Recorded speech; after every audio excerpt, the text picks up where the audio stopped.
पिछली सरकार को लोगों ने समर्थन दिया इसलिए कि हो सकता है कि ये सरकार आने वाले समय में जौनपुर के विकास के लिए कुछ काम करेगी, लेकिन न तो कोई काम हुआ और न तो जाम के झाम से जनता को मुक्ति मिली। एक पुल कांग्रेस ने दिया है, एक पुल सपा ने दिया, एक मुगलों ने दिया। इन्होंने क्या दिया? मैंने पहले भी बोला था कि जब ब्राह्मण बोला है तब तक सिंहासन डोला है। कोविड में कोई ये बता दे, जब लाशें गिर रही थी तो मुख्यमंत्री जी के मंत्री लोग कहाँ थे? वो अपने घर में अपने को बचा के रखे थे कि पब्लिक मर जाएगी, उसके बाद हम निकलेंगे और जब निकलेंगे तो राजनीति करेंगे। सदर हॉस्पिटल में जा करके आप देख लीजिएगा, आपको ऑक्सीजन की भी व्यवस्था मिलेगा और वेंटिलेटर की भी व्यवस्था है। मेरी माँ ऑक्सीजन के बिना दम तोड़ दी। मैं पूरा जौनपुर टहलता रहा, लोगों से मदद मांगता रहा, ना कहीं बेड था ना कहीं अस्पताल था। मेरी माँ ने रात में 2 बजे दम तोड़ दिया। विकास के नाम पे जो गोरखधंधा यहाँ पे हुआ है, और विकास हुआ है, दल के नेताओं का विकास हुआ है।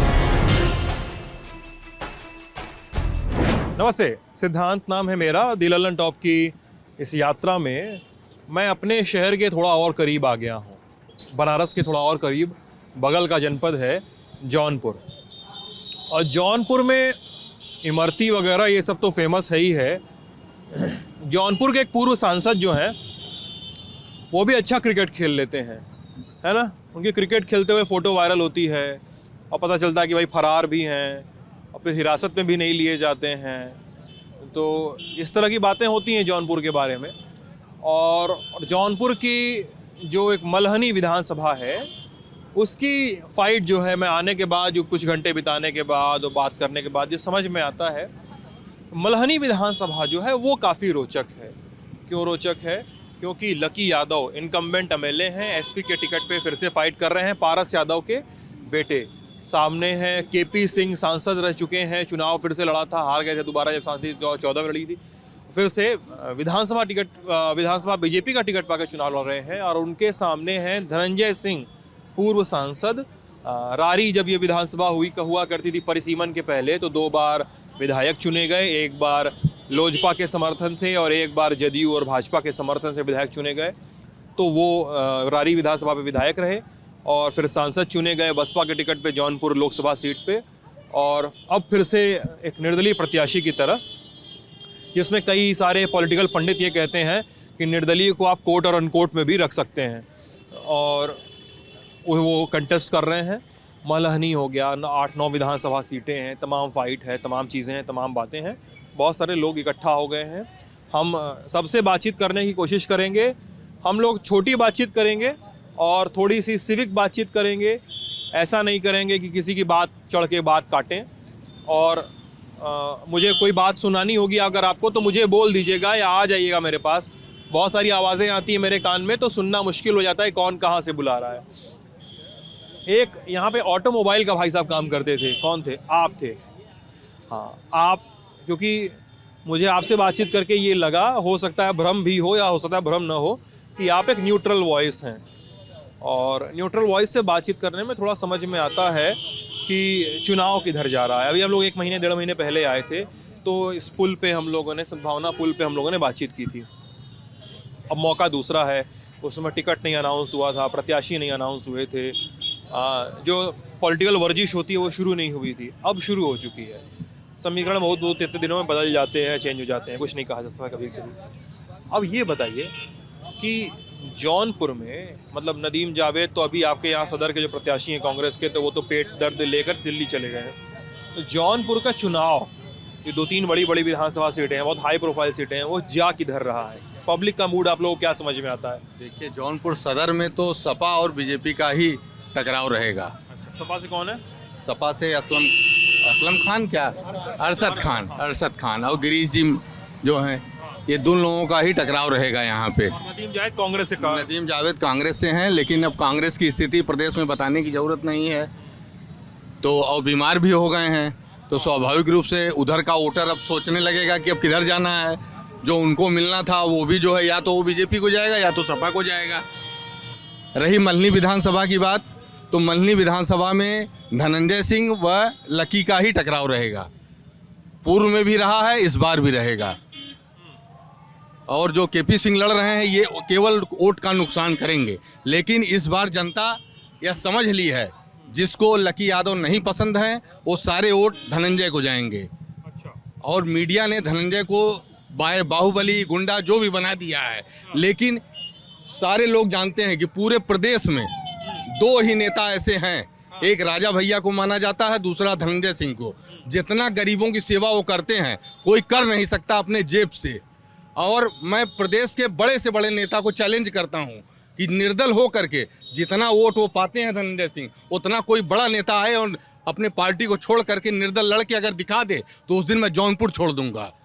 इसलिए किसी को बदनाम करना, अभी सपा के साथ हो जाए तो बीजेपी बदनाम करेगी, बीजेपी के साथ हो जाए तो सपा बदनाम करेगी। क्रिकेट खेलते हुए फलाना ढिकाना, क्रिकेट खेलना कौन सा बहुत बड़ा अपराध हो गया? लेकिन क्रिकेट खेलना अपराध थोड़े है, लेकिन अब फरार हैं, पुलिस पकड़ नहीं रही है और मैं क्रिकेट कहता खेल रहे हूं, हैं। अगर फरार हैं तो यह काम तो पुलिस का है ना।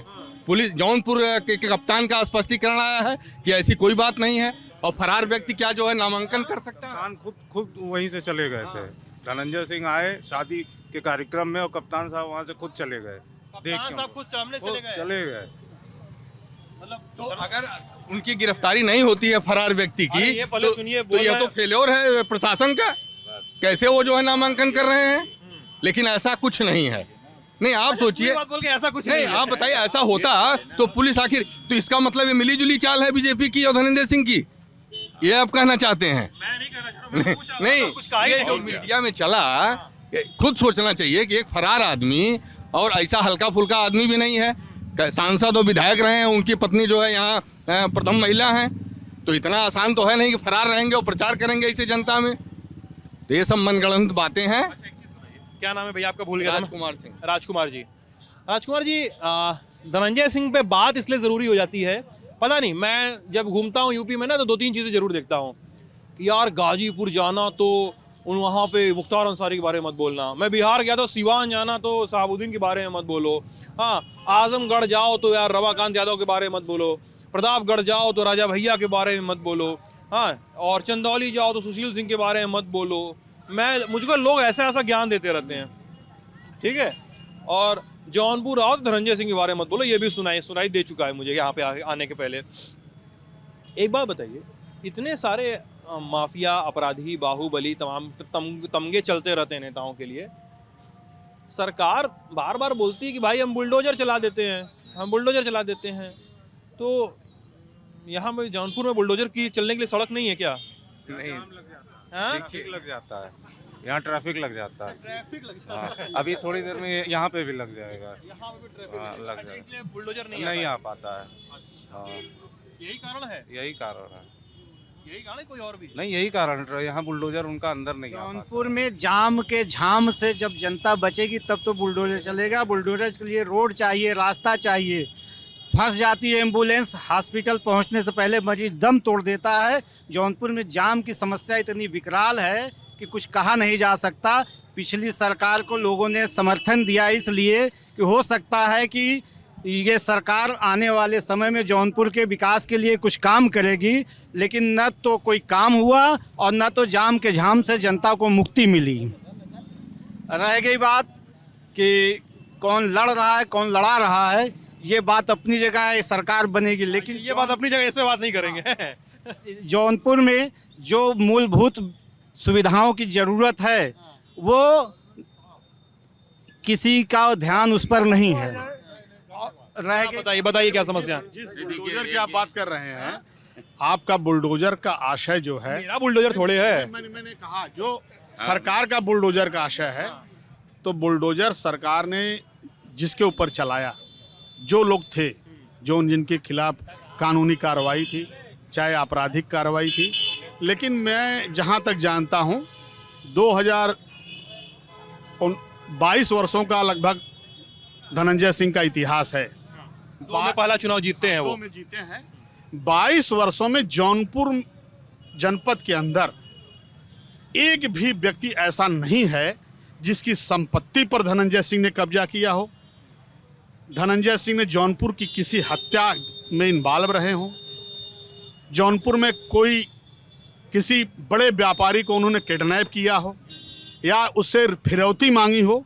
जहाँ तक मैं जान रहा हूँ, मैं 22 वर्षों का मेरा भी अपना ये अनुभव है कि जौनपुर जनपद की ये जो सीमाएं हैं उसमें धनंजय सिंह के खिलाफ किसी प्रकार का आज तक एक आवाज़ नगर या क्षेत्र, ग्रामीण क्षेत्र के किसी वासी ने अभी तक इस तरह की कोई कंप्लेन नहीं उठाई। 22 वर्ष के पहले हुआ होगा तो 22 वर्ष के पहले की बात मैं नहीं जानता, जब से उनका 22 जब राजनीति में आए तब से नहीं हुआ ना। 22 वर्षों में उनके राजनीतिक जीवन के इतिहास की जब शुरुआत हुई, उस दिन से लेकर आज तक उन्होंने जौनपुर में किसी से, तो सर समझ गए हम बातचीत, ये ये बताइए। जौनपुर के बाहर हो सकता है, अरे लखनऊ में हो सकता है, लखनऊ में हो सकता है, कहीं हो सकता है, इलाहाबाद में हो सकता है, बंबई में हो सकता है, दिल्ली में हो सकता है, लेकिन जौनपुर की सीमा में एक भी व्यक्ति ऐसा नहीं है जिसको उन्होंने प्रताड़ित किया हो, जिससे रंगदारी मांगा हो, जिससे कब्जा किया हो। ये यहाँ की व्यक्तिगत बात अंकल जी, बता। नाम क्या है आपका?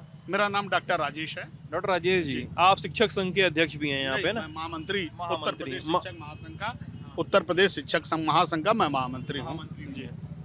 और एक और भी बता दूं आपको, बहुत इंपॉर्टेंट बात है, जब एक संक्रमण काल हुआ करता था, कोविड, नहीं ये संक्रमण काल नहीं, जब एक संक्रमण काल होता था उत्तर प्रदेश में, जब शिक्षक और सरकार के बीच में टकराहट की बात होती थी, उस समय बड़े बाहुबली, बड़े ताकतवर लोग जो है शिक्षण संस्थानों पर कब्जा करते थे, शिक्षण संस्थानों पे कब्जा करते थे। कौन कौन सर? सामंतवादी, जैसे आजमगढ़ में आप जब देखेंगे ऐसे ऐसे सांसद विधायक हैं, 5-5 कॉलेज के मैनेजर हैं, 10-10 कॉलेज के प्रबंधक हैं, और भी बहुत से बड़ी कई जनपद है। सुना नाम बताइए 2-4, में समझ में याद नहीं आ रहा है मेरे को। नाम तो मैं कैसे बताऊंगा, अब ये तो आपका काम है नाम खोजना। हम तो अध्यापक हैं, हम तो सरकार और लोगों का विरोध करते हैं, नीतियों का विरोध करते हैं। तो शिक्षण संस्थाओं पे उन लोगों ने संस्था पे कब्जा किया, शिक्षकों को बधुआ मजदूर बनाया, और वो चाहते थे कि वो हमारा पंपलेट और पोस्टर बैनर लेकर वो जनता के बीच में जाएं, हमारा प्रचार प्रसार करें और हमको चुनाव जिताने का काम करें। लेकिन 22 वर्षों में उन्होंने, अगर हम लोगों के साथ अगर निरंकुश अधिकारी यहाँ पर बैठा, district inspector of school DIS अगर बैठा है, शिक्षकों को 4 महीने तनख्वाह नहीं मिली, पेंशन नहीं मिला, फंड नहीं मिला, GPF नहीं मिला, तो एज एक जनप्रतिनिधि के नाते सांसद धनंजय सिंह ने, पूर्व सांसद धनंजय सिंह ने हमेशा शिक्षक संघ के साथ सहयोग किया है। अंकल जी का सही है ये, मतलब ये सही साफ से बता गए कि यार जनपद की सीमा में कुछ नहीं हुआ, बाहर भले ही हुआ हो। बाहर के बारे में हम लोग नहीं जानते, जनपद की सीमा में जानता सब लोग है। अंकल जी सुनिए, देखिए आप मुझसे उम्र में सीनियर हैं और बहुत सारे लोग यहाँ पे इस जनपद को करीब से जानते होंगे, जानता तो सब लोग है, इसी के माध्यम से हमको पता लगता है? है। ये जो आप लिए हैं, हाँ। देखिए जो आप लिए हैं, जब आप हमको बताएंगे हाँ। कि हरियाणा में कोई दुर्घटना हुई, लखनऊ में, पंजाब में कोई घटना हुई, तो इससे पता लगेगा। लखनऊ में कुछ हुआ नहीं, जो जहां भी हुआ, ये जब बताएगा, समझ जब रहा ये हूं। बताएगा तब हम जानेंगे, ये जब बताएगा तब जानेंगे। लेकिन लेकिन का जब प्रमाण पत्र ही यही है कि जब तक उसको कोर्ट से सजा न मिले, तो ऐसे तो तमाम राजनीतिक जो आज सफेद चोला पहने हुए हैं, खुद अपने मुकदमे हटाए हैं, लोगों के मुकदमे हटाए गए हैं, तो फिर इसका मतलब वो भी अपराधी हैं। अगर अपराध की श्रेणी को आप इस तरीके से लेते हैं कि उनके ऊपर मुकदमा दर्ज हो गया, तो 70-70, 80-80 मुकदमे वाले आज बड़े राजनेता बने हुए हैं। तो अगर ये 20 मुकदमे वाले हैं, तो ये तो बहुत छोटे हैं उनके अपेक्षाकृत। भाई अपराधी का मतलब जब तक अपराध सिद्ध न हो, किसका पलड़ा भारी है उस पे सही भाई भी तो है ही है, जनता भी तो इसको देखती है, यही बताया जाता है। माननीय योगी जी का बुलडोजर भी वहीं चल रहा है जहां पे उनको लगता है कि जातिकरण समीकरण उनका ठीक बैठ रहा हो। ये भी आप मानिए। क्या नाम है आपका? दिलीप तिवारी। पहला चीज। दूसरा चीज, जो अभी ढिंडोरा पीट रहे हैं भारतीय जनता पार्टी के लोग, क्योंकि विधानसभा 366 के लिए खुला विद्रोह है आम जनता का, कि माननीय मंत्री जी को हर जनता चाह रही हराना। विशेष तौर से अभी आपने एक सवाल किया था कि सपा है कि कांग्रेस है। मैं बताऊं, अभी आपने देखा होगा कि सोनिया प्रियंका गांधी जी और अखिलेश यादव जी का कार्रवाई आमने सामने था, लेकिन आपने देखा कोई समर्थक ऐसा नहीं था कि किसी ने विद्रोह में कुछ बोला हो या किया हो। वो उनको मुस्कुरा के देख के चले गए। वो उनको, ये होता है एकता। आज जिस तरह भारतीय जनता पार्टी लोगों को प्रताड़ित कर रही है, भारतीय जनता पार्टी के लोग, मैं बता रहा हूँ, जनपद जौनपुर की बात कर रहा हूँ, यहाँ पे गिरीश यादव जी ने केवल अपने लोगों के लिए और स्वयं के लिए काम किया। आज आपने कहा, भाई साहब ने बताया कि बुलडोजर आने का रास्ता नहीं है, क्योंकि जनपद जौनपुर के ये सिराजे हिंद की धरती है। यहाँ हिंदू और मुस्लिम सब मिल के रहते हैं।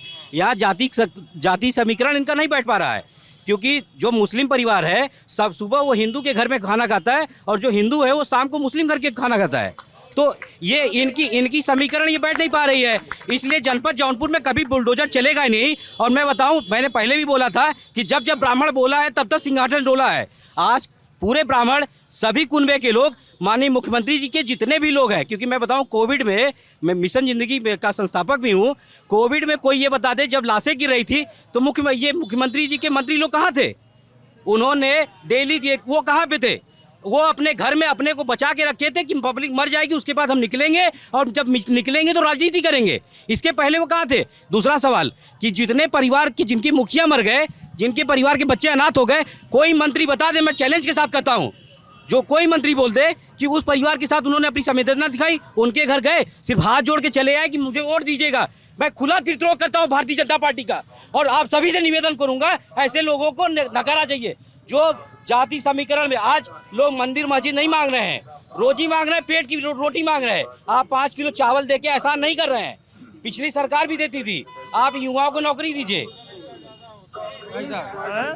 अपने आप को प्रमोट करते हैं, राशन को ये पहली बार नहीं बांटे हैं।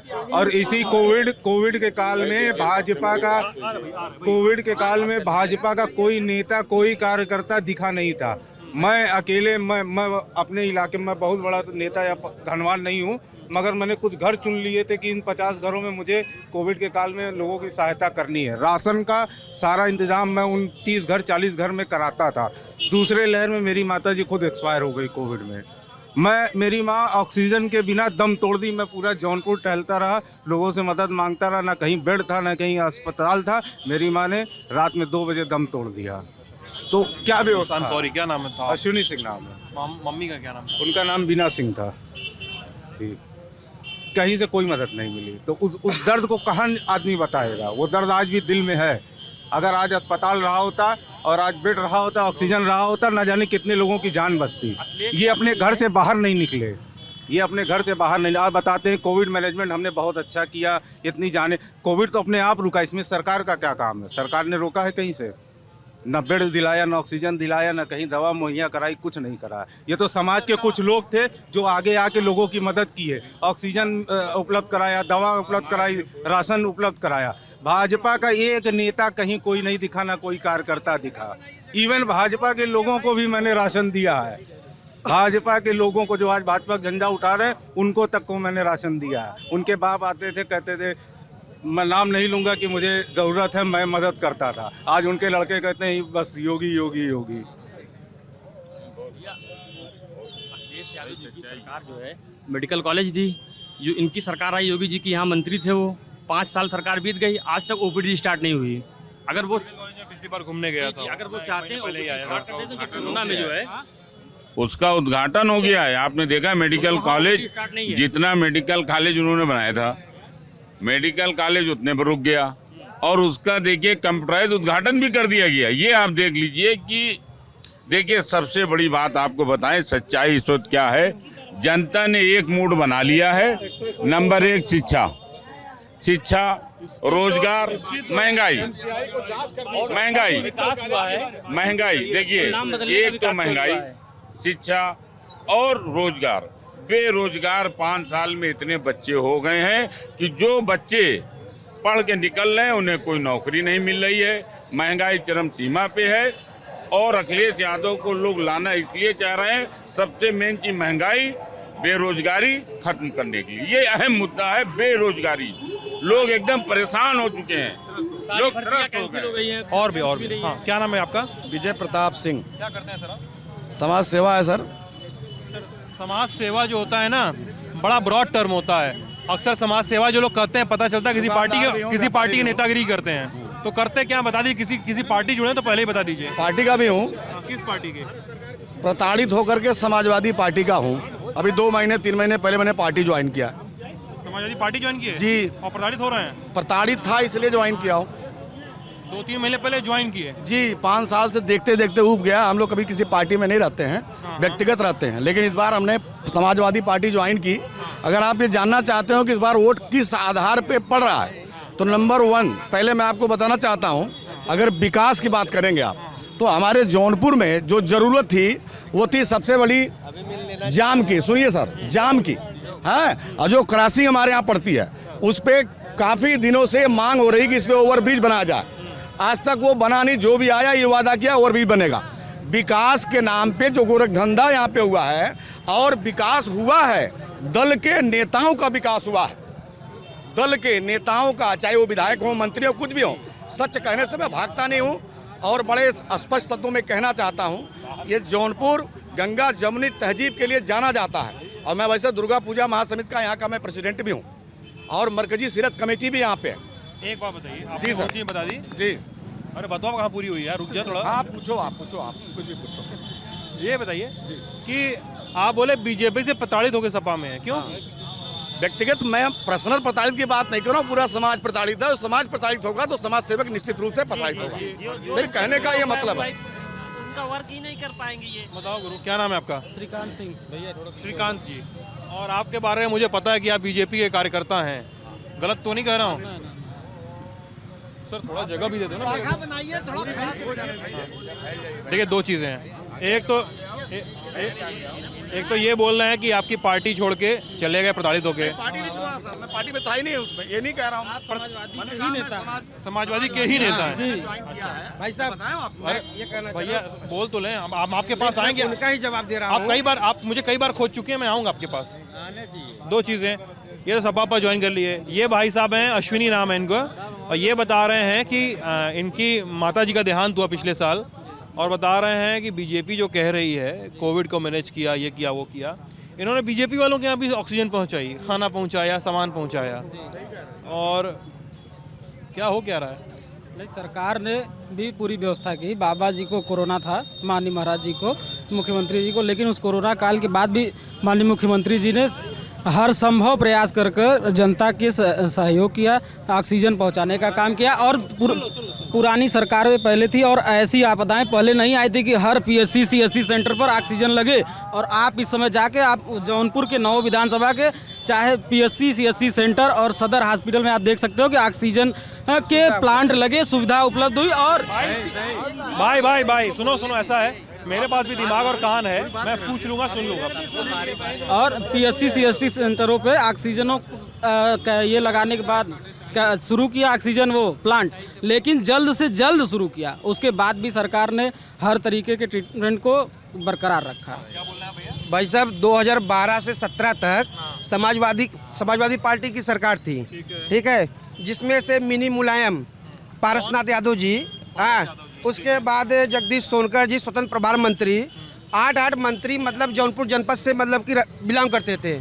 लेकिन उसके बावजूद भी अगर जौनपुर का पूर्णतः विकास नहीं हो पाया है, कहीं न कहीं समाजवादी पार्टी ने अपना जेब भरा है, ना कि मतलब कि जौनपुर के लिए विकास का कार्य किया है। अच्छा नहीं, ऑक्सीजन तो मतलब उपलब्ध कराया गया, ऑक्सीजन तो उपलब्ध कराया गया।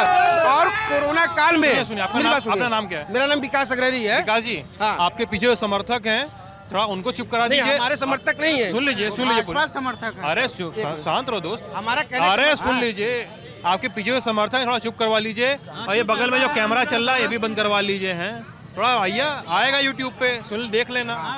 अब एक चीज़ बताइए हमको। भाई साहब रुक जाओ, आता हूँ, मैं आता हूँ। अरे आऊँगा भाई साहब। और जैसा कि भाई साहब ने कहा था एक मिनट कि भारतीय जनता पार्टी का कोई नेता मतलब कोरोना काल में सड़क पर नहीं उतरा। मैं इस आपके चैनल के माध्यम से ये बताना चाह रहा हूँ कि माननीय मंत्री जी द्वारा 10,000 लंच पैकेट मतलब कि प्रतिदिन 63 दिन तक लगातार गरीबों में मतलब वितरित किया गया। और दूसरी चीजें लोग, विकास जी, हाँ भाई साहब देखो दो चीजें मेरे पास सब कुछ प्रूफ है। एकदम आपके पास प्रूफ है? प्रूफ है एकदम। भाई साहब थोड़ा सा पानी हो गई है तो हो गया, शांत हो जाओ। एक से मेरी बात सुनिए। अभी मैं एक इलाहाबाद से आ रहा हूँ ना, तो इलाहाबाद के पास एक गांव में रुका था चाय पीने। तो वहाँ पे उन्होंने बोला मुझसे, और बहुत ज़रूरी बात है, बोला कि सर कोरोना आया 1 साल पहले, 20 में आ गया था, दूसरी लहर तो 21 में आई। बोला सर आया 20 में कोरोना, और 20 में तुरंत तड़ाक से PM केयर्स लगाओ, पैसा दो, कोरोना से लड़ना है, व्यवस्था करनी है। पीएम केयर्स में लोगों ने खुल के दान कर दिया। सरकारी टीचरों की, सरकारी नौकरी, सरकारी जो कर्मचारी थे उनकी सैलरी काट के पीएम केयर्स में गई। अब सुनिए, आप बीजेपी के कार्यकर्ता हैं, इसलिए सुनना चाहिए आपको। बीजेपी कार्यकर्ता नहीं, ठीक है, आप बीजेपी कार्यकर्ता, तब आप सुनिए। हाँ, ये बीजेपी के नगर अध्यक्ष हैं और उसके अरे यार, आप बताइए अरे यार, जवाब देने के लिए तैयार हुआ पहले ये बताइए, क्या नगर अध्यक्ष शर्म आती है क्या? नहीं, नगर अध्यक्ष मैं नहीं हूँ इस समय, मैं था। ये बीजेपी वाले अपनी पहचान है। मैंने पीएम केयर फंड्स में सुन लीजिए मैं पीएम केयर फंड में मैं बताऊं, इनको डेट भी नहीं मालूम होगी कि लॉकडाउन कब लगा था। मैंने पीएम केयर फंड में मैंने 50,000 रुपए डोनेट किया था, उसकी रसीद आज भी मेरे पास है, मगर मेरी माँ को ऑक्सीजन नहीं। दिखाइए। मैं अभी वही दिखा रहा हूँ, मैं अभी वही निकाल रहा हूँ। सॉरी, मैं 50,000 रुपए केयर कैन फंड मुझे निकाल के दिखाइए, अब सुनिए।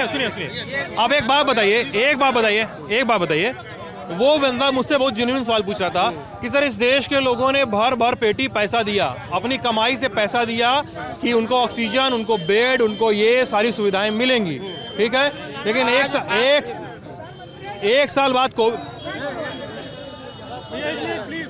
साल बाद कोविड आया, ऑक्सीजन, अस्पताल में ऑक्सीजन नहीं, अस्पताल में बेड नहीं, फोटो आ रही है कि महिला अपने पति को मुंह से मुंह सांस दे रही है, लोगों को सड़क पे लिटाया जा रहा है। आपके यहाँ का सबसे बड़ा अस्पताल बीएचयू, याद कर लीजिए बीएचयू में क्या हालत है। मैं खुद बनारस का रहने वाला हूँ सर, ठीक है, बीएचयू के हाल याद कर लीजिए, क्या हाल था बीएचयू में। और क्या एक साल में भाई साहब, आप सुन लीजिए, आपका तर्क यही होगा कि आपदा पूरे दुनिया भर में एक साथ आई, कोई देश तैयार नहीं होगा। एक साल में क्या कोई भी तैयारी नहीं कर पाई सरकार? नहीं, आप जा करके हर हॉस्पिटलों में सर्वे कर लीजिए, हर जगह आपको बेड मिलेगा, ऑक्सीजन मिलेगा। आप यहाँ से एक मिनट, आप वेंटिलेटर चालू हो गया, आप यहाँ पर सदर हॉस्पिटल है, सदर हॉस्पिटल में जा करके आप देख लीजिएगा, आपको ऑक्सीजन की भी व्यवस्था मिलेगा और वेंटिलेटर की भी व्यवस्था है। यहाँ से चलाने वाला आज तक मैं बता रहा हूँ, वेंटिलेटर चलाने वाला कोई सदर में है? वेंटिलेटर मैं बताऊं, मैं बता रहा हूँ, आप जाकर देखिए, अभी आपको ऑक्सीजन भी मिलेगा, वेंटिलेटर की व्यवस्था भी है। 5 सालों में आप उसके बारे में पूछिए, एकदम अंकल, सिर्फ जौनपुर में, कि जौनपुर में क्या विकास किया है, क्या किया है। कमला सिंह सांसद थे जहां हम खड़े हैं, जौनपुर में क्या विकास हुआ, ये बात हो रही है क्या? यही बात हुई है। स्वर्गीय कमला प्रसाद सिंह है जहां हम खड़े हैं, इनके पिताजी सांसद थे। सतारिया इंडस्ट्रियल इस्टेट उन्हीं के द्वारा लाया गया था। नोएडा और सतारिया दोनों एक ही तर्ज पे बसे थे। नोएडा कहाँ पहुँच गया, सतारिया का क्या हाल है, ये आप देख लीजिए। कांग्रेस के जाने के बाद से नदीम जावेद चुन के आए थे विधायक। मुझे लगता है यहाँ भाजपा के लोग भी अगर कह दें कि नदीम जावेद ने काम नहीं किया है, उस दिन मैं यहाँ से जौनपुर छोड़ कर चला जाऊँगा। उन्होंने हिंदुओं के लिए रामघाट बनवाया, जहाँ इनकी पार्टी रहने के बाद भी हर हिंदू को जाना होता है और इतने कीचड़ में लोग जाते थे। नदीम जावेद ने अपने पहले निधि से रामघाट बनवाया और उन्होंने अपनी दूसरी निधि से चौकियाँ घाट का सुंदरीकरण कराया। आज जितने भी ये तार और ट्रांसफार्मर देख रहे हैं, ये नदीम जावेद की देन है कि आज जौनपुर में बिजली व्यवस्था अच्छी है। उसके बाद से 5 साल में गिरीश यादव बता दें कि उन्होंने जौनपुर में क्या दिया, क्या किया। रोड बनवाई, सपा है, ये पुल भी सपा की देन है कि सपा आज जो है एक नया सड़क सपा को मिला है। एक पुल कांग्रेस ने दिया है, एक पुल सपा ने दिया, एक मुगलों ने दिया। इन्होंने क्या दिया? काम क्या करवाई, ये बात हो रही है। चिल्लाइएगा मत, आपसे डर लग रहा है, थोड़ा गुस्साइएगा नहीं। भाई साहब, काम आप देख लीजिए, बजरंग घाट से लेकर के सद्भावना पुल तक घाट का सुंदरीकरण हो रहा है। एक मिनट, और दूसरी चीजें आप ये देख लीजिए कि नए पुल के बाद अचला घाट से लेकर के मियाँपुर तक पुल का निर्माण हो रहा है, काम चल रहा है। और कलीचाबाद से लेकर के कलीचाबाद पे भी पुल मतलब कि पास हो चुका है, पैसा भी उसकी स्वीकृति हो चुकी है। हाँ, और पहले मैं ये पूछना चाहता हूँ, जो लोग कह रहे हैं जब उनकी सरकार थी समाजवादी पार्टी की, यही मतलब जौनपुर से सागन जाना पड़ता था, चाहे जौनपुर से खेतासराय जाना पड़ता था। एक मिनट मेरी बात, फिर उसका मंडली देख लीजिए, चाहे आप मड़ियाऊ देख लीजिए, रोड मतलब कि इतना मतलब उबड़ खाबड़ मतलब आदमी मतलब कि सही से नहीं चल पाते थे। आज आप 2017 के बाद से देखिएगा, 2017 के बाद से रोड आज भी पूरे जौनपुर शहर में सबसे खराब रोड है मड़ियाऊ से लेकर भदोही तक के। पूरे भारत की बात कर रहा हूँ। भैया आप जो लोग रोड की बात करते हैं ना, आप पूरे जौनपुर में आप चले जाइए, मड़ियाऊ से लेकर भदोही तक की पूरी रोड है।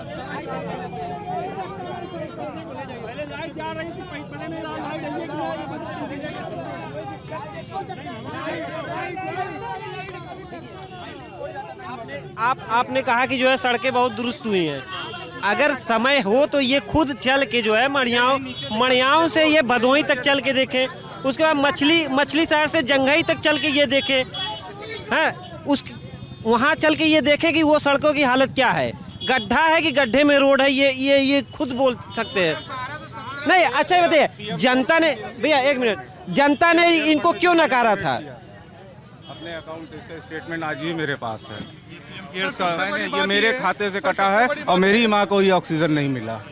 ये मैंने पीएम केयर फंड में दिया। आप इसकी जांच करें। ये मैंने छुपाया था कि ताकि मैंने पोस्ट लिखा था कि मैंने रुपया हो सकता है, मैं अपना स्टेटमेंट दे रहा हूँ। मतलब